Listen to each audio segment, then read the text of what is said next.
وہ ڈیلیور نہیں کر رہا. جب میں کہتا ہوں ڈیلیور نہیں کر رہا تو اس کے ڈیلیور کرنے میں اتنی تاخیر ہو جاتی ہے کہ وہ کہتے ہیں نا کہ justice delayed is justice denied. اس کے مصداق معاملات چل رہے ہیں کہ 20 سال 25 سال جو ہے وہ لوگ عدالتوں میں خجل خراب ہوتے ہیں انصاف کے اصول کے لیے.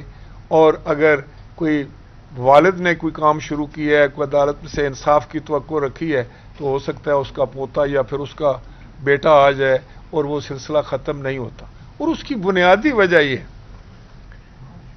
جو ہماری بات سمجھ میں آتی ہے اور جس پہ پیپلز پارٹی آج سے نہیں, اگر آپ کو یاد ہوتا 2006 میں جس وقت میثاق جمہوریت ہوا تھا تو اس وقت بھی اس کے پیش نظر یہ مسئلہ تھا کہ عدالتوں پر جو اتنا زیادہ رش کیسز کا جو بوجھ ہے, اتنے وہ لاکھوں کی پینڈنسی ہے, اس کا کیا حل نکالا جائے. سپریم کورٹ کی ایک محدود تعداد ہے ججز کی, وہ جس وقت فل کورٹ ریفرنس بنتا ہے یا کوئی بڑا بینچ بنتا ہے تو دوسرے جو عام آدمی کے کیسز ہیں وہ تو پیچھے چلے جاتے ہیں, مہینوں نہیں بلکہ سالوں ان کو جو ہے وہ سنوائی نہیں ہوتی. اور یہ شہید ذوالفقار علی بھٹو کا جو ریفرنس ہے وہ آپ کے سامنے ہے, کتنے سال لگے اس کو, کتنے سال کے بعد اس کی سنوائی ہوئی. تو اس کا حل کیا ہے؟ حل جوڈیشل ریفارمز تھا. اور جب میں کہتا ہوں کہ جناب بلاول بھٹو زرداری صاحب نے, اگر اس میں لوگ کہتے ہیں بھائی وہ اتنی جلدی کیوں کر رہے ہیں, وہ کیوں بھاگ دوڑ کر رہے ہیں, بھائی وہ اس لیے بھاگ دوڑ کر رہے ہیں کہ وہ ایک نوجوان قائد ہے جس کا ذہن بالکل صاف ہے, جس کا دل صاف ہے, کوئی بغض نہیں ہے, اور وہ ایک نیک نیتی کے ساتھ, ایک اچھی نیت کے ساتھ اس ملک کی بہتری کے لیے, انصاف کے نظام کو اچھا بنانے کے لیے, بہتر بنانے کے لیے وہ تگ و دو کر رہے ہیں. اور وہ ہر شخص کے پاس جا رہے ہیں اور ان کا یہ کہنا ہے کہ بھئی آئیں بیٹھیں, اور آپ کے پاس اگر کوئی رائے ہے, کوئی مشورہ ہے تو وہ بھی رکھیے. اگر آپ کی رائے بہتر ہوئی, مشورہ بہتر ہوا تو اس پر عمل ہو جائے گا. لیکن یہ کہنا کہ بھئی ہم بیٹھتے ہی نہیں ہیں یا ہم اس میں حصہ ہی نہیں لیں گے, تو یہ ایک آئینی ترمیم ہے جس کے لیے 2/3 اکثریت چاہیے. 2/3 اگر آپ کے پاس اکثریت نہیں ہے تو آپ یہ آئینی ترمیم نہیں کر سکتے. ترمیم میں 2 اس کے بڑے پہلو ہیں. ایک تو یہ ہے کہ ججز کی اپوائنٹمنٹ,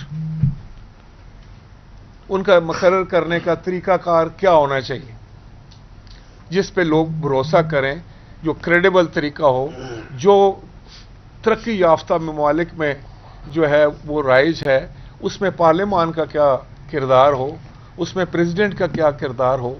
اس وقت جو طریقہ کار ہے اس پہ بہت سارے سوالیہ نشان ہیں. تو دوسرا یہ ہے کہ ایک آئینی عدالت ہو سپریم کورٹ کے علاوہ, جو کہ آئینی مسائل کو, سیاسی مسائل کو وہ جو ہے وہ کیسز وہ سنیں, اور پھر وہ آئینی عدالتیں جو ہیں آپ کے صوبوں میں بھی قائم کی جائیں, اور اس میں ریپریزنٹیشن جو ہے وہ آپ جس طرح بہتر سمجھتے ہیں تمام, کیونکہ یہ ہماری 4 اکائیاں ہیں, ان کو مد نظر رکھ کر ان کی جس طریقے سے بھی ریپریزنٹیشن کرنی ہے یا جس طریقے سے بھی اس کی تشکیل پانا ہے اس کو. اب پیپلز پارٹی تو اس میں 2006 میں جب میثاق جمہوریت ہوا تو میں نے کل بھی کئی بات کی کہ یہ ان 2 جماعتوں کے درمیان میثاق تھا جو ایک دوسرے کے سخت سیاسی مخالف تھے. کبھی سوچا آپ نے؟ تو 2 بدترین اس وقت کے سیاسی مخالف, میں یہ کہوں گا, I am sorry to use this word, لیکن سیاست میں یہ مخالفت جو ہے وہ سیاسی مخالفت ہوتی ہے.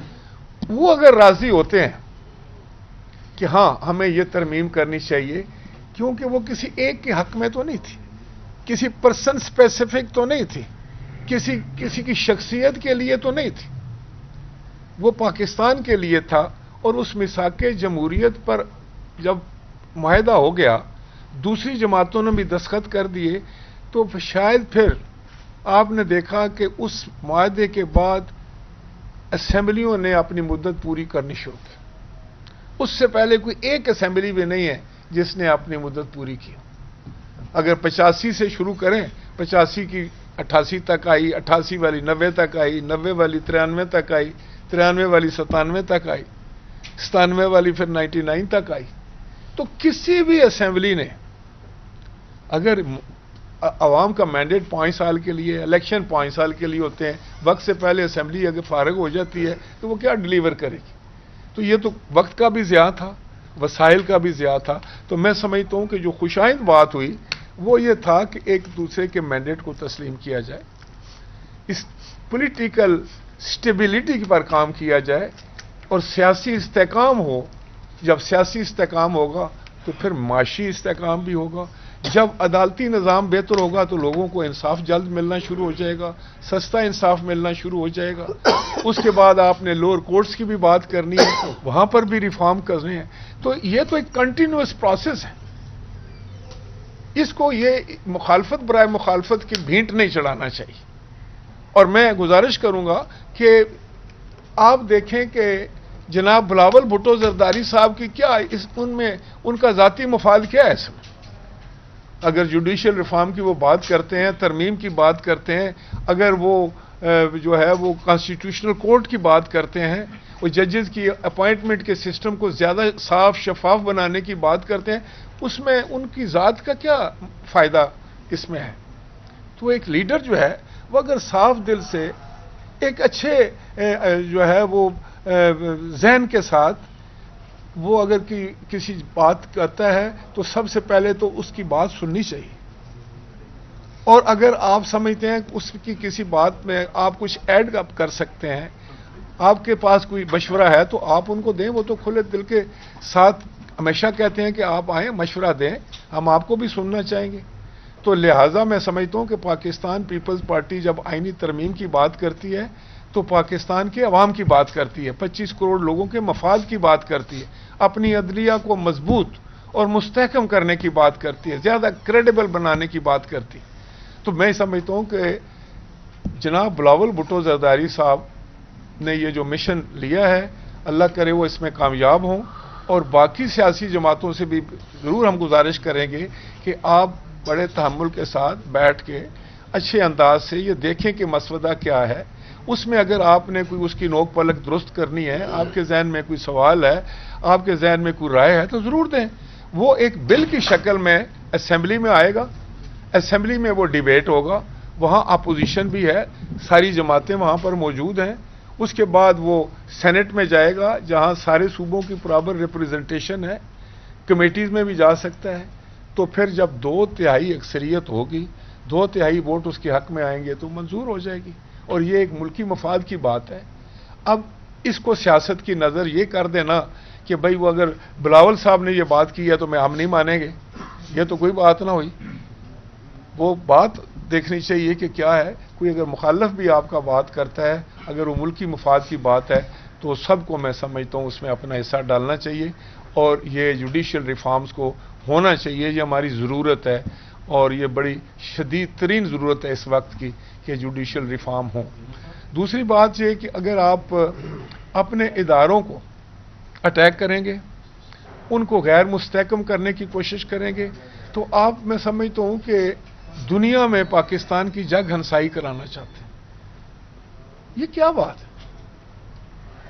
اگر فرض کرو اگر آپ آنا چاہتے ہیں، کوئی جلسہ کرنا چاہتے ہیں، اس کا بھی ایک طریقہ ہوتا ہے. یہ تو نہیں ہوتا کہ آپ نے ساری مشینری لی ہوئی ہے تو آپ نے بندوقیں اٹھائی ہوئی ہیں، آنسو گیس آپ نے انبار جو ہے وہ ساتھ رکھے ہوئے ہیں اور آپ ایسے آ رہے ہیں جیسے کہ آپ خدا نہ خواستہ کسی علاقے کو فتح کرنے جا رہے ہیں، چڑھائی کرنے کے لیے جا رہے ہیں.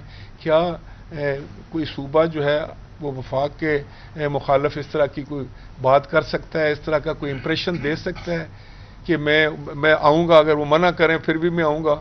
پھر ایک طریقہ کار ہے. آپ کو پتہ ہے کہ ایک بڑی امپورٹنٹ کانفرنس ہونے جا رہی ہے آپ کے ملک میں، اسلام آباد میں، وہ آپ کا کیپٹل ہے.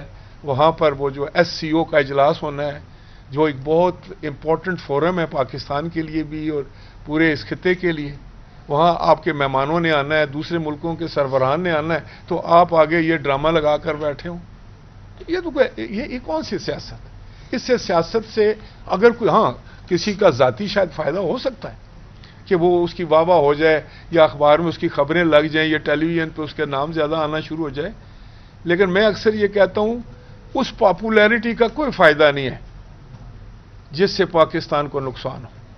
پاپولیرٹی وہ ہوتی ہے لیڈر کی جو اس ملک کے مفاد میں ہو, جو اس ملک کے بسنے والے لوگوں کے مفاد میں ہو اور ان کو اس مقبولیت سے کوئی فائدہ ہو.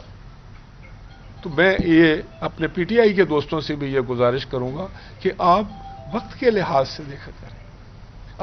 اگر آپ ایس سی او جو کانفرنس ہے اس کو آپ سیبوٹاج کرنا چاہتے ہیں, غیر ملکی مہمان اگر ہمارے آئے ان کے سامنے ہم اس طرح کا کوئی انداز پیش کرتے ہیں جس سے پاکستان کی بدنامی ہو, تو لیڈرشپ جو ہوتی ہے, پولیٹیکل ورکر جو ہوتا ہے, سب سے زیادہ مقدم چیز اس کی نظر میں جو ہے اس کی اپنے ملک کی عزت ہوگی. جب ملک کی عزت ہوگی, ملک کا احترام ہوگا, تو ہم سب قابل احترام ہوں گے, قابل عزت ہوں. تو میں تو یہ سمجھتا ہوں کہ یہ بالکل اس قسم کے رجحان جو ہے وہ نہیں ہونے چاہیے. ہمیں اس ملک کو اس وقت آپس میں مل بیٹھنے کی ضرورت ہے, ہم آہنگی کی ضرورت ہے, اکٹھا بیٹھ کے کچھ سوچنے کو فکر کرنے کی ضرورت ہے. بہت بڑے چیلنجز ہیں, ان سے عہدہ برآ ہونے کے لیے ہمیں اپنے جو جذبات ہیں وہ پاکستان کے جو مفادات ہیں ان کے ساتھ ان کو جوڑ کے رکھنا چاہیے, نہ کہ ہمیں اپنی ایک علیحدہ اپنے انفرادی طریقے سے ہم اجتماعی نظام کو ہم نقصان پہنچا بیٹھیں.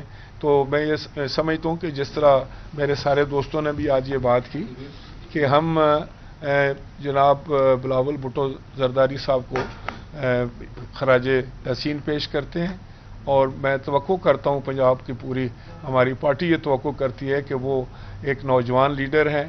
جیسے میں کہتا ہوں کہ ان میں کوئی ایسا وہ جو ہمارے جو روایتی باتیں ہیں سیاست سی اس سے بالا تر ہو کر وہ بات کر رہے ہیں, تو ان کی بات کو سب سیاسی جماعتوں کو سننا بھی چاہیے اور اس پر عمل کر کے ایک ایسا جوڈیشل ریفارم جو ہے وہ لانا چاہیے جو اس وقت ملک کی ضرورت ہے اور جو عوام کے پاکستان کے عوام کے مفاد میں ہو. آج ہم یہاں اکٹھے ہوئے ہیں آرگنائزیشن, ہم نے اس کو جو ہے ری آرگنائزیشن یا تنظیم نو کے حوالے سے بہت کام جو ہے وہ میرے کولیگ نے اور ہم سب نے مل کے کر لیا ہے. یہ بھی ابھی میرے سے ایک سوال پوچھا گیا تو اس لیے میں بتا رہا ہوں. تو ہم انشاءاللہ تعالی بہت جلد اس کے نوک پلک درست کر کے جو ہے وہ تنظیموں کو اناؤنس کریں گے, اور مجھے یقین ہے انشاءاللہ تعالی کہ جن کو یہ ذمہ داری ملے گی وہ پاکستان پیپلز پارٹی کے پیغام کو, پاکستان پیپلز پارٹی کے مشن کو, اس کے منشور کو جو ہے وہ عوام تک پہنچانے میں اپنا کردار ادا کریں گے. اور آخر میں یہ ضرور کہوں گا کہ ہم سب پاکستانی ہیں, ہمیں پاکستان کا سوچنا چاہیے اور ایک دوسرے کے دست و گریباں ہونے سے کے بجائے ہمیں ایک دوسرے کی بات سننی چاہیے, اور اس کے لیے بہترین فورم جو ہے وہ پارلیمان میں جا کر یہ ساری مسئلے مسائل ہونے چاہیے. اور اگر پارلیمان میں ان کی ریپرزنٹیشن ہے, پی ٹی آئی کی کافی بڑی تعداد ہے اس میں, ان کے پاس اچھے پارلیمنٹیرین بھی ہیں, اچھے قانون دان بھی ہیں, وہ بھی بیٹھے ہیں اس میں, وہ بھی اس ڈیبیٹ میں حصہ لیں. اگر کوئی ان کے اعتراضات ہیں تو وہ لائیں, عوام کے سامنے رکھیں, پارلیمان کے سامنے رکھیں, اور وہاں پر اگر وہ کوئی صحیح بات کر رہے ہیں تو یقیناً ان کی بات کو جو ہے وہ شامل کر لیا جانا چاہیے, ان کے پوائنٹس کو شامل کر لینا چاہیے. تو آخر میں یہ توقع بھی کرتا ہوں اور میری دعا بھی ہے کہ جوڈیشل ریفارمز جو ہیں وہ بخیر و خوبی جو ہیں وہ ہو جائیں, اس سے پاکستان کے عوام کا فائدہ ہو.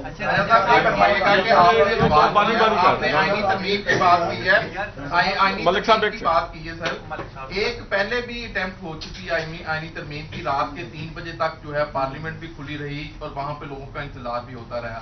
ایک جو اس وقت جو سامنے چیزیں آ رہی ہیں, پیپلز پارٹی اور محسن نقوی صاحب, فیصل واڈا اور دیگر لوگ جو ہیں زیادہ کوشاں ہیں اس معاملے کے لیے, ہمیں متحرک نظر آئے. لیکن دوسری طرف جو عوامی منگوں کی ترجمانی ہے, آپ نے ضیاء کے خلاف جو آپ کی جدوجہد تھی پیپلز پارٹی کی, بظاہر اب لگ رہا ہے کہ وہ ختم ہو گئی ہے اور نئے دور کا آغاز پیپلز پارٹی نے کر دیا. دیکھیں میں آپ کو بتاؤں, آپ بالکل آپ کو بخوبی اس بات کا علم ہے کہ جہاں تک آئین کی بات ہے تو ہم لوگ بڑے فخر سے کہتے ہیں اور ہمیں اس بات پر ہمیشہ فخر رہے گا کہ پاکستان پیپلز پارٹی آئین کی خالق جماعت ہے.